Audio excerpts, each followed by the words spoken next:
Hi, I'm Shashank Bhargav, and you're listening to Three Things, the Indian Express news show. One of the most draconian laws that have often been misused in the country is the NSA, that is, the National Security Act. The law enables the center or a state government to detain a person to prevent them from acting in a manner that can be a threat to the national security. And this law has often been used to target minority communities. The NSA actually finds its origins in the early days of the British Raj, when such preventive detention laws were coming up. Like in 1919, the British government had enacted the Rowlatt Act, which gave it enormous powers to arrest a suspect without a trial. This was mainly done to suppress the growing freedom movement. But even after the independence, preventive detention laws similar to the NSA continued to stay. And they have subsequently been misused by various governments. And the degree to which that is the case can be seen by a latest Indian Express investigation. The investigation reveals how the state of Uttar Pradesh has been misusing NSA for the past 2 years. How, because of this law, many innocent individuals spent more than 200 days in jail. And this happened despite many of them getting bail from the court. In this episode, Conan Sheriff, who conducted this investigation, joins us to talk about its findings and what it reveals about the system. Conan, before we talk about your investigation, could you explain to our listeners exactly what NSA is? So first we need to understand that when a person is arrested, he is arrested by the police. So the police has the powers of law and order. So when a person is arrested, then there are specific charges that are slapped against him, and formally he's taken into custody, and then 24 hours later he's produced before a judicial magistrate, who then either grants the police custody or sends him to judicial custody. So that's how the arrest happens for various criminal charges. So what NSA does is that instead of taking someone into custody, what the police does here, it is not punitive custody, but it is preventive custody, which means that you don't have to have specific allegations or charges, but you take someone into preventive custody. So, in the case of NSA, it is not necessary to have committed any crime, it is used to prevent you from doing a crime. Yeah, the concept is not of law and order, but of public order. That's the major difference. So we take one step ahead, that it's not by the police who take someone under preventive custody, but the civil administration, who doesn't have policing powers, has the power to take someone under preventive detention. So who is the civil administration? It is the district magistrate. Okay.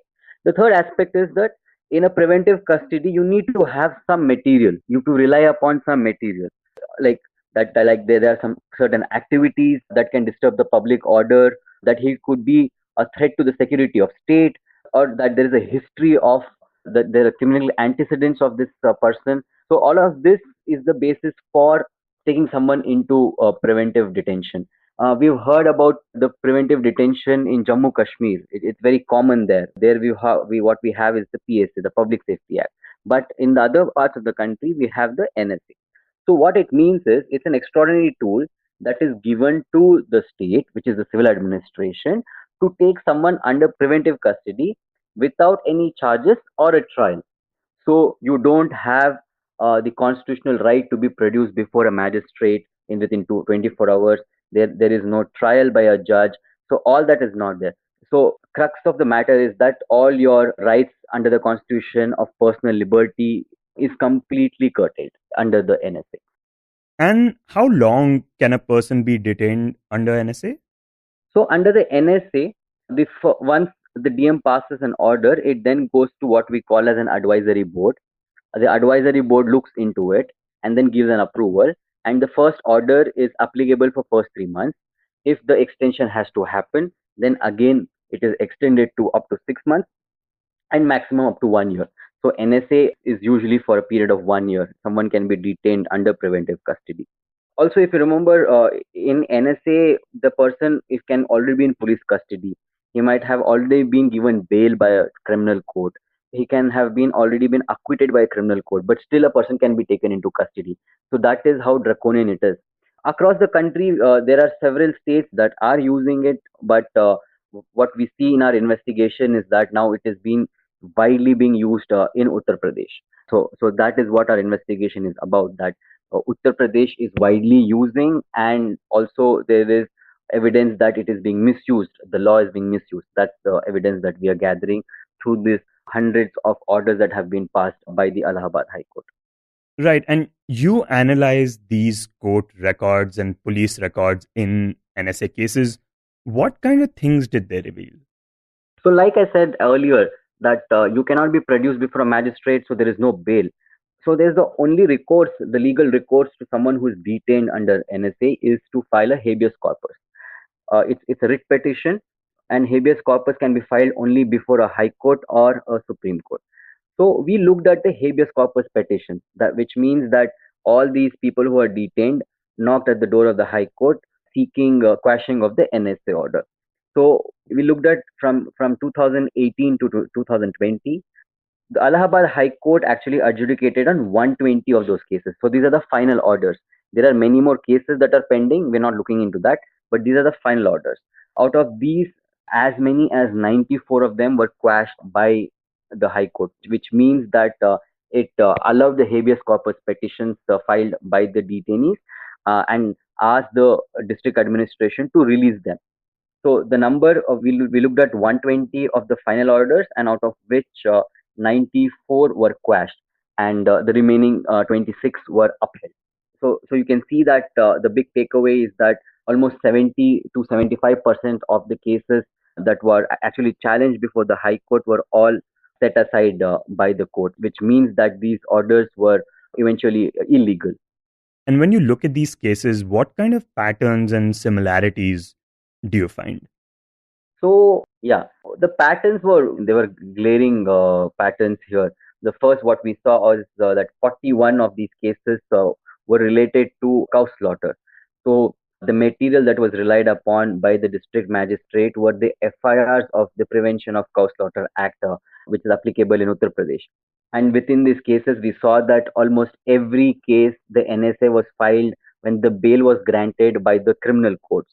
So to block the bail, the district magistrate then invoked the NSA, and again the person was in the custody. So that's the first the glaring thing we saw. The second is, of course, it was widely used in communal incidents where there were allegations of communal violence or violence between two communities.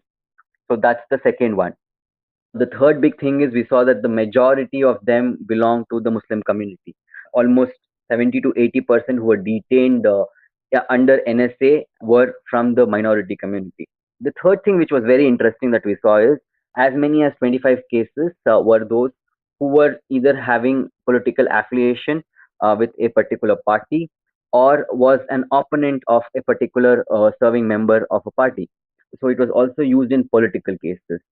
And then the others were generally those who were hardened criminals who were running oil mafia and real estate mafia and so on.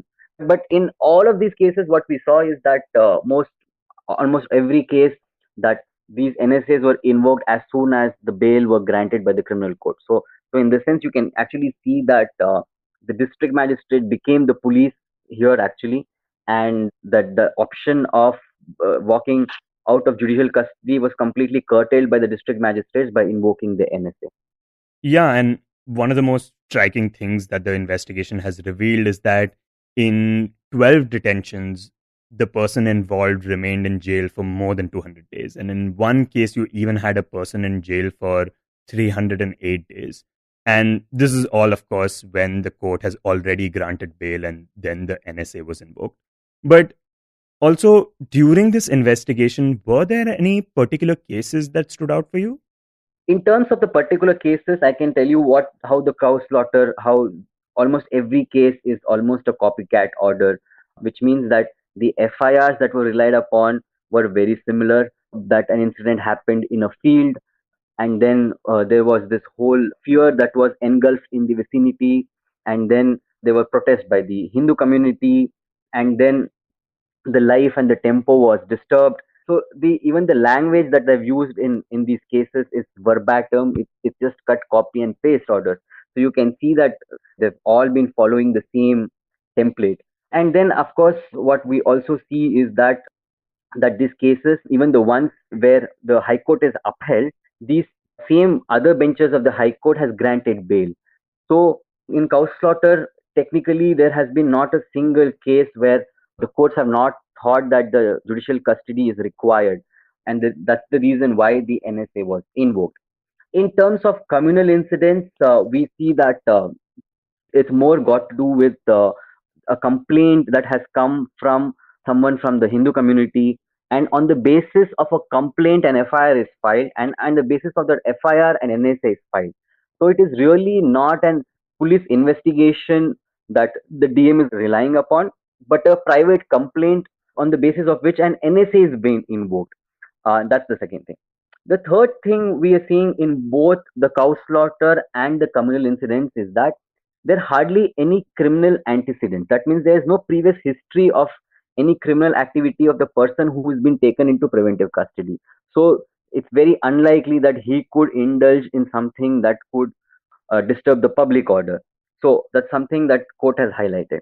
And the last thing that court has highlighted, relying upon the evidence and all of these copycat orders, is that there was already the law, and it's just a law and order issue, that there are already laws, there is the IPC, that is enough to take someone under custody, that you do not require to use the NSA.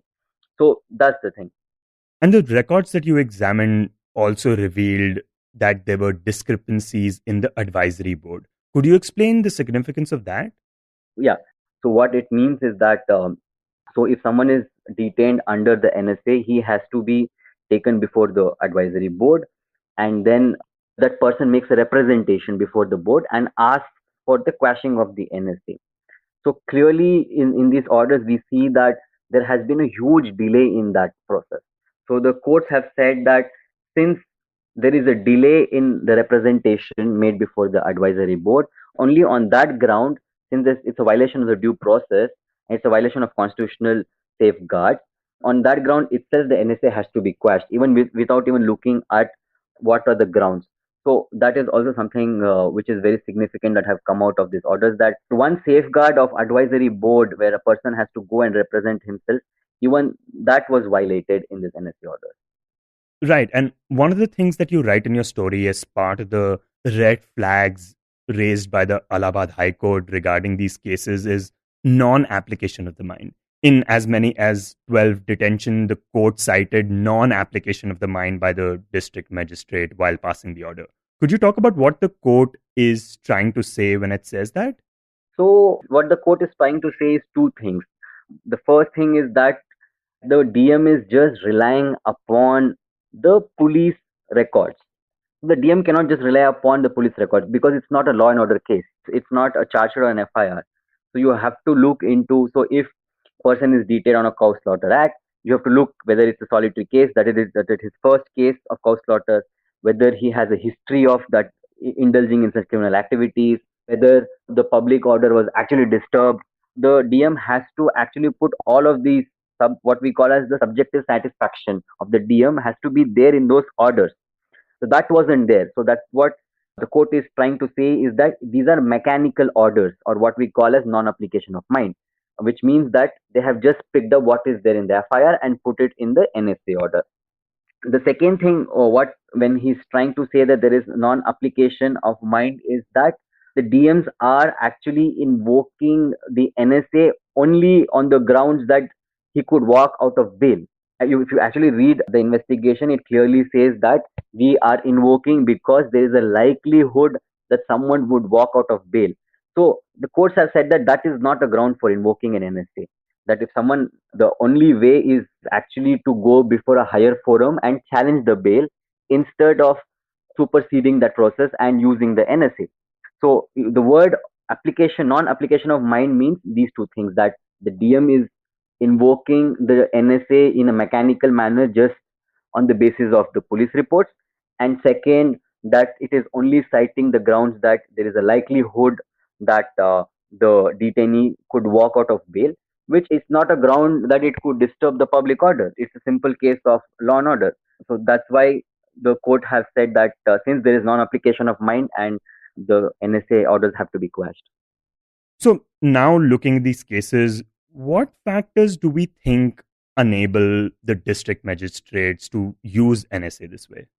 So there are two things to it then. First, so NSA, like I told you, is draconian, but also it's draconian because there is complete protection to DM when he invokes the NSA, which means that no one can initiate any proceedings against DM for passing of an NSA. Even if an order is quashed, no inquiry can be initiated against the DM. So that's a big concern that there can be big abuse and misuse of NSA, which we are seeing in these cases.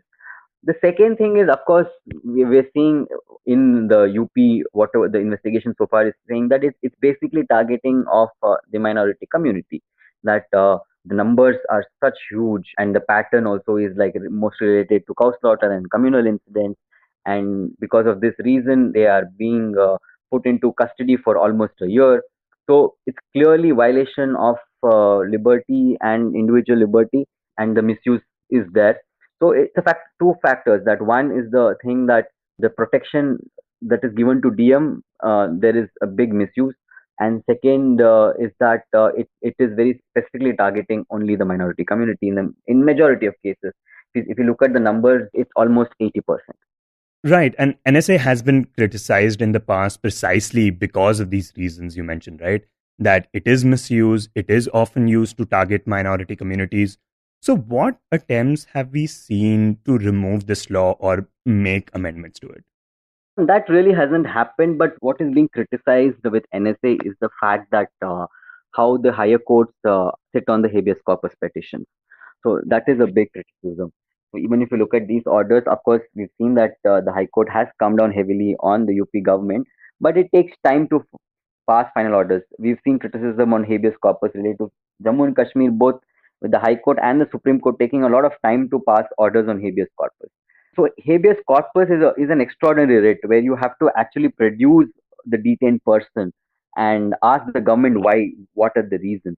So that clearly hasn't happened. So someone is taken into preventive custody. Disposal of these cases have to be done at a very fast rate because it involves Article 21. It involves someone's liberty, and all his fundamental rights are curtailed. He can't even be produced before a magistrate.